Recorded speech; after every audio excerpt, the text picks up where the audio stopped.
Hey y'all, welcome back. I'm Drew and this is my 1968 911S project car. This is a car I've had for 3 years now, and it's a car I traded for my 2013 Ford Raptor, and I couldn't be happier. This is quite a project, and that's what I was looking for.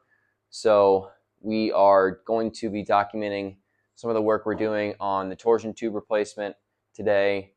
So in the video today, what I want to do is cut the torsion tube out of this car, the one that's rusted and is now junk, and we will telescope the new tube back in. So big things happening there.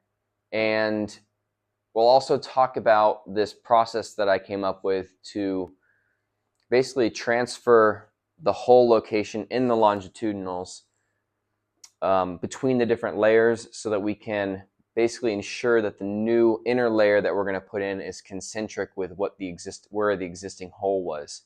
So we'll talk about that a little bit. We'll start to get the inner layers telescoped onto the torsion tube and in place, cut them down, spot weld them in, complete the welding, and do some final sanding on those welds. So a lot going on today. Let's go ahead and jump into the video.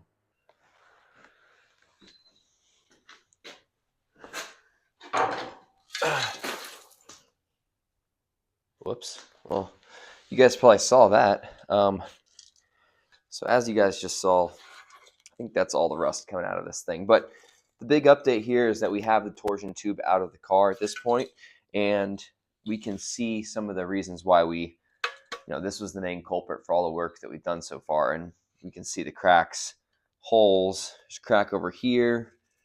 There might be some additional cracking over here. So yeah, we did extract this from the passenger side as well. And let's show you guys where we're at with the car at this point now. So you can see now the new torsion tube is at least floating in place. And basically I bolted it back to the fixturing that we had made and telescoped it through what was remaining of the longitudinal. So very exciting to see that thing back. A new one in the car, a used new one, however you want to say it, one that does not have the damage that the other one has. So that's another big accomplishment. So the game plan is to potentially try and tack the outer layers back onto the car so that they're telescoped over the very ends of the tube as a means to basically transplant the circle from the inner layer out to the outer layer, cut the inner layer away, and put that new piece in, complete the inner layer, and then we can start working our way out with the different layers. So let's try and make that work. That's what I'm thinking right now. We might have to switch it up as we go, but really we want to maintain the concentricity, you would say, of the different layers. And if I have no layers, we're not going to be able to do that. So we need to put a layer back on. This is maybe something I could have done differently. If we're going to do this again, we would probably leave the outer layer intact and just work on the middle and the inner layer, and then telescope the new one in, build back the inner layer, take off the outer layer, work on the middle layer, finish out the outer layer. So hindsight's 2020. Next car, we'll do that. But yeah, let's go ahead and try and tack on some stuff so we can keep the concentricity like I was talking about.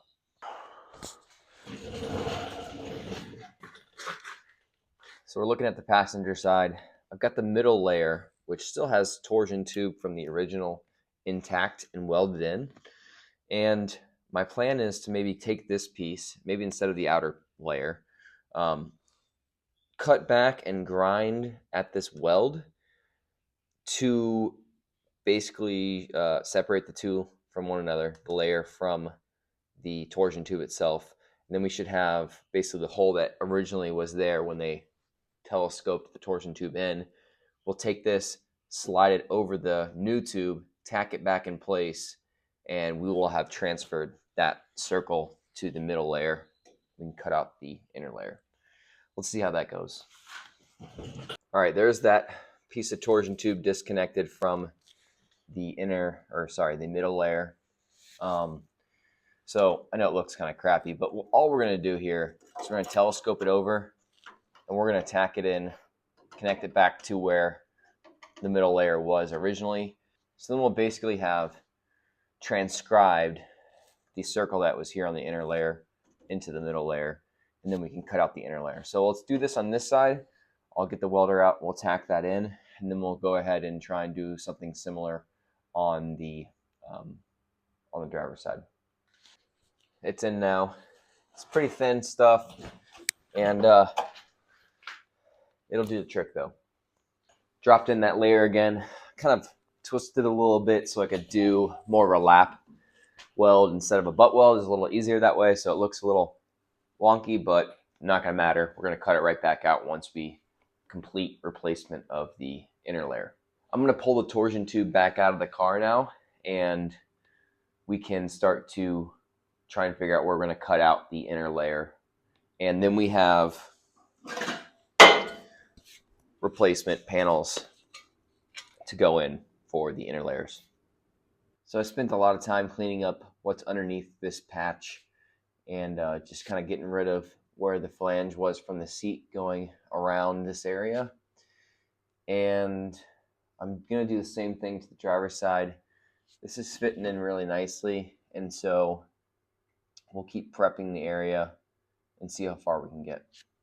So I've drawn a bit of a line where I want to cut.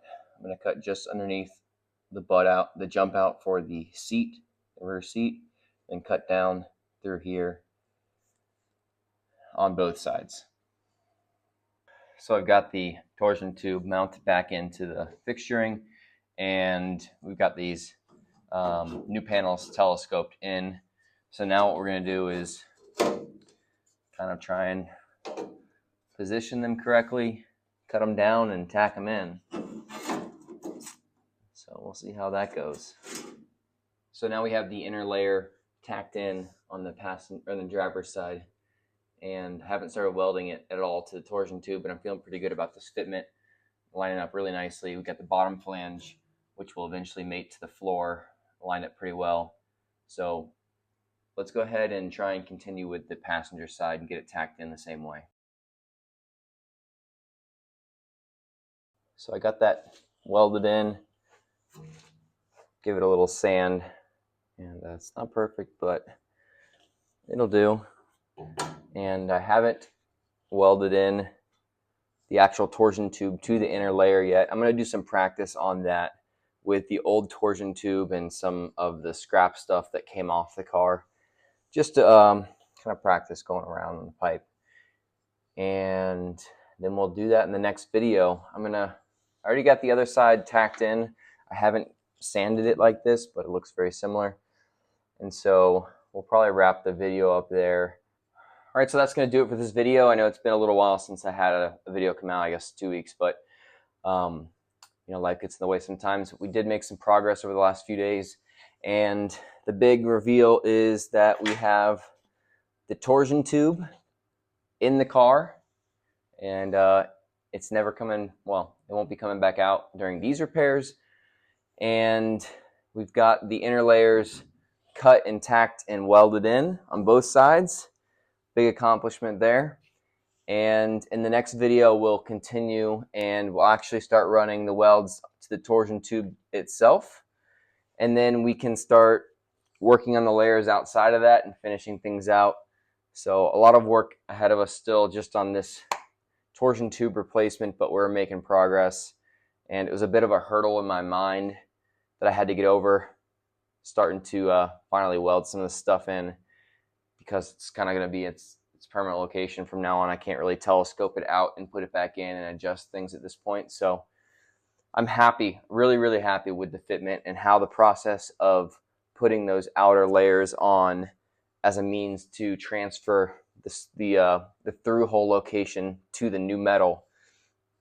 Very happy with that, as well as getting it mounted to the fixture at the same time. So everything kind of came together. We telescoped back into the same concentric hole, and we got things mounted up on the fixturing, and we started welding in. So very happy with where we're at, and I guess I will catch you guys in the next video.